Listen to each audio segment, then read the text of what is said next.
Sejam muito bem-vindos todos os leitores e aqueles que estão começando a gostar desse ramo. Eu espero que vocês estejam gostando desse método de leitura coletiva. A gente vai prosseguir com o conto João e Maria, dos irmãos Grimm. E a gente já percebeu na primeira parte, quem ainda não assistiu a primeira parte, vai estar aqui na descrição o link para você assistir, ouvir, deixar-se ser encantado pelas palavras do conto. E vimos a importância do fato histórico da grande fome que assolou a Europa no século XIV, em que as famílias, infelizmente, algumas tiveram que optar por abandonar seus filhos na floresta. E João e Maria foi uma consequência desse ato. A gente viu também que a madrasta, ela é uma pessoa vil, contudo, o seu pai era algo carinhoso, que tinha esse afeto pelos seus filhos. Mas a situação, como a gente viu no fato histórico, baseado no verídico, que não tinha condições. E todos morreriam. Percebemos também que João era uma criança muito hábil, muito inteligente, e tinha um senso de companheirismo protetivo com Maria. Maria era uma criança mais frágil, mais emotiva. E João ali, na primeira tentativa de colocar algumas coisas para ele retornar ao caminho de casa, ele tem êxito. Só que na segunda tentativa, infelizmente, ele se perde no caminho. E ficam perdidos na floresta, na imensidão de uma desesperança. Vamos prosseguir com esse conto para, enfim, concluirmos mais uma belíssima leitura coletiva de um dos clássicos da nossa infância. E ele diz assim: já tinham se passado 3 manhãs desde que haviam deixado a casa de seu pai. Eles começaram a caminhar novamente, mas sempre se empenhavam ainda mais na floresta. E se não encontrassem ajuda logo, morreriam de fome ou de exaustão. Quando chegou meio-dia, avistaram um lindo pássaro branco, como a neve em um galho. E ele cantava tão maravilhosamente que eles ficaram parados ouvindo. Quando a canção terminou, o animal abriu suas asas e voou para longe, diante dos olhos deles. E eles o seguiram até chegar em uma pequena casa, cujo telhado o pássaro pousou. Quando eles se aproximaram, viram que a casa era feita de pão, coberta de bolos, e que as janelas eram feitas de açúcar translúcido. Vamos pôr a mão na massa, exclamou João, e fazer uma bela refeição.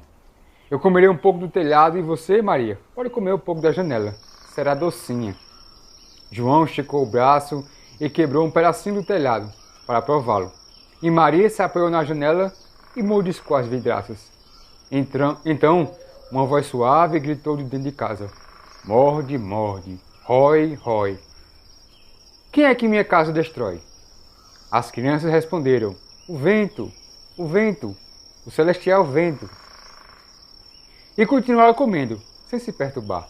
João, que gostara do sabor do telhado, arrancou um grande pedaço e Maria arrancou uma vidraça inteira. Sentou-se e deleitou-se com ela. Subitamente a porta se abriu e uma mulher tão velha quanto as colinas, que se apoiavam nas muletas, surgiu. João e Maria ficaram terrivelmente assustados, que deixaram cair o que tinha nas mãos. A velha, contudo, acenou com a cabeça e disse: ó, crianças amadas, quem as trouxe aqui? Entrem e fiquem comigo. Nada de ruim acontecerá. Ela pegou ambos pelas mãos e os levou para dentro da pequena casa. Então uma comida deliciosa foi posta diante deles. Leite e panquecas, com açúcar, maçã e nozes. Depois, 2 belas camas foram cobertas com lençóis de cetim branco. João e Maria se deitaram sobre elas e pensaram estar no paraíso. Mas a velha apenas fingira ser bondosa. Ela era, na verdade, uma bruxa perversa, que aguardava a chegada de crianças e só tinha construído a casinha de pão para poder atraí-las. Quando a criança caía em suas garras, ela matava, cozinhava e comia. E esse era um verdadeiro banquete para elas. Bruxas têm olhos vermelhos e não conseguem chegar muito longe, mas têm um olfato apurado com o dos animais e percebem quando os seres humanos estão por perto. Quando João e Maria chegaram à sua região, ela soltou uma risada cruel e disse zombeteiramente: eu as comerei. Elas não me escaparão de novo. Pela manhã, antes das crianças acordarem, ela já estava de pé. E quando viu os dois dormindo tão bonitos, com as suas bochechas redondas e rosadas, murmurou para si mesma: esta será uma iguaria deliciosa. Então ela pegou João com sua mão enrugada, arrastou-o até um pequeno estábulo e o trancafiou atrás de um grandil. Por mais que ele gritasse, aquilo não ajudaria. Então ela foi até a Maria, a chacoalhou até que ela acordasse e gritou: levante, sua preguiçosa, para pegar um pouco de água e cozinhar alguma coisa para o seu irmão. Ele está no estábulo. Lá fora ele precisa se engordar.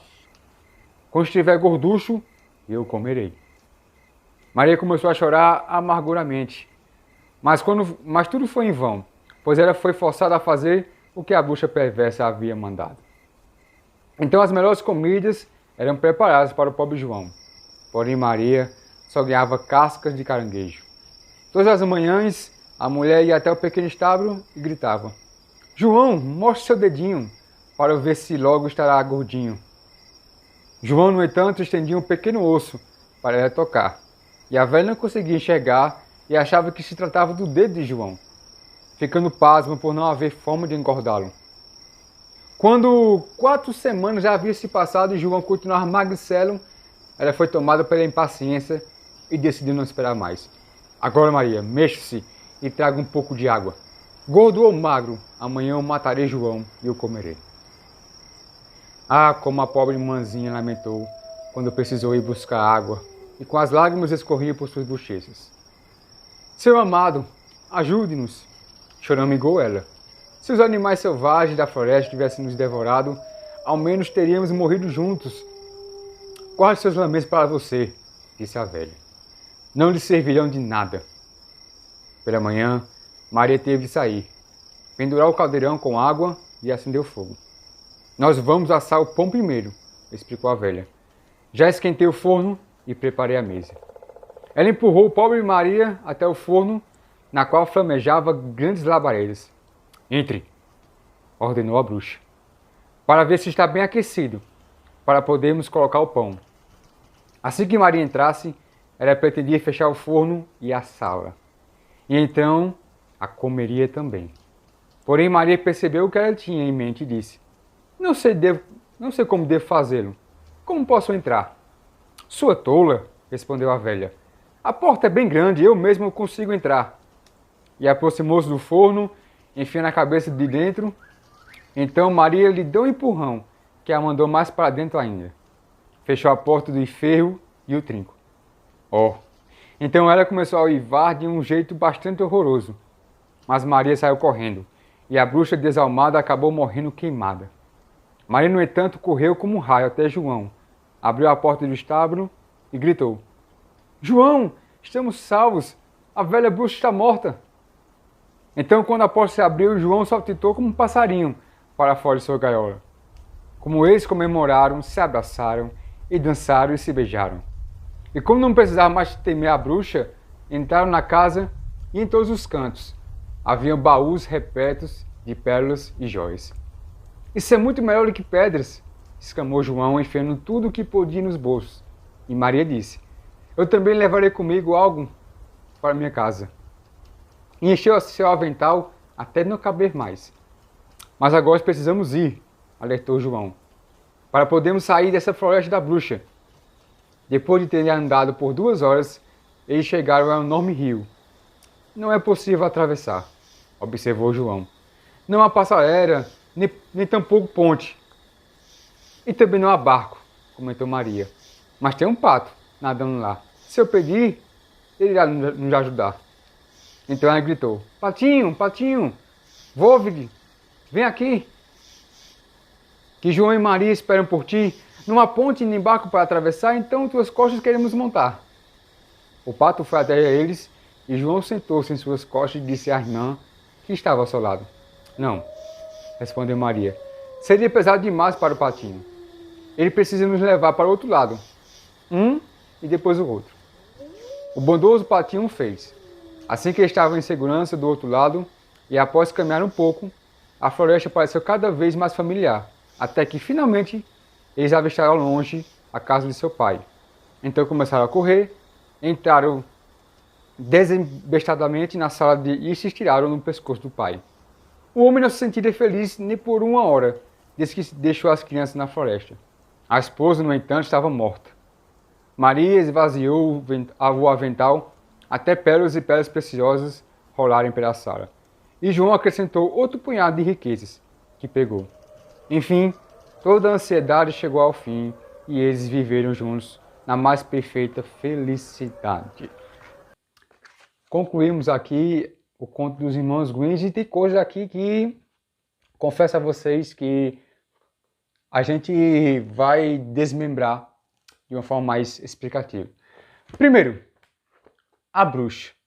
A bruxa aqui a gente pode associar, de acordo com a Grande Fome, como se fosse um cidadão daquela região que estava assolado pela ausência de comida, e ali podemos dizer que essa bruxa não se passava apenas de uma pessoa que queria se alimentar, praticar o canibalismo com aquelas crianças.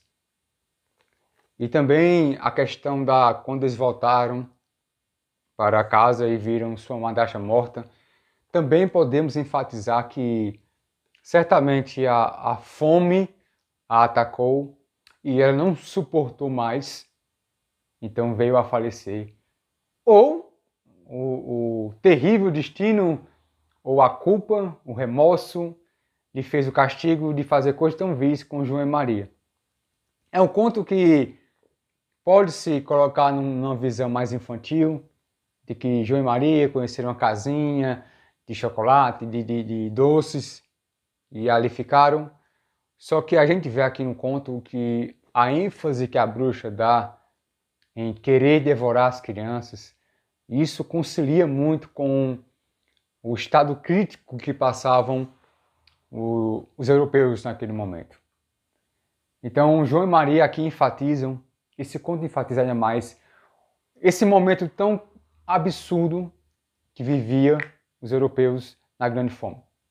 João e Maria é apenas um retrato da história que foi moldada pela Disney, moldada para se encaixar no meio infantil, só que depois dessa leitura a gente viu que os irmãos Grimm nos traziam uma das mais terríveis fases da história da nossa humanidade, descrevendo um nível tão baixo, mas colocando um pouquinho de felicidade.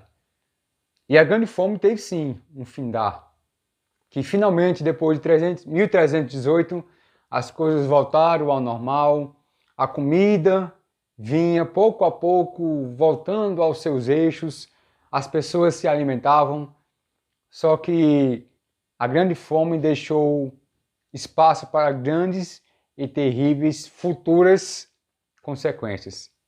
Dentre elas, a mais temível peste negra. Então, encerrando aqui o assunto de história e só finalizar a leitura coletiva de João e Maria, eu espero que vocês tenham gostado.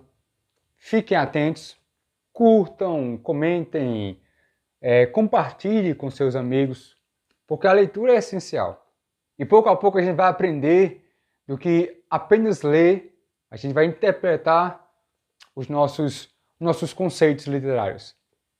Tenha um ótimo dia e um ótimo final de semana. Sim, e todos os vídeos eu vou colocar sempre um no início da semana e o outro no fim para a gente fechar com chave de ouro. Um forte abraço e até a próxima.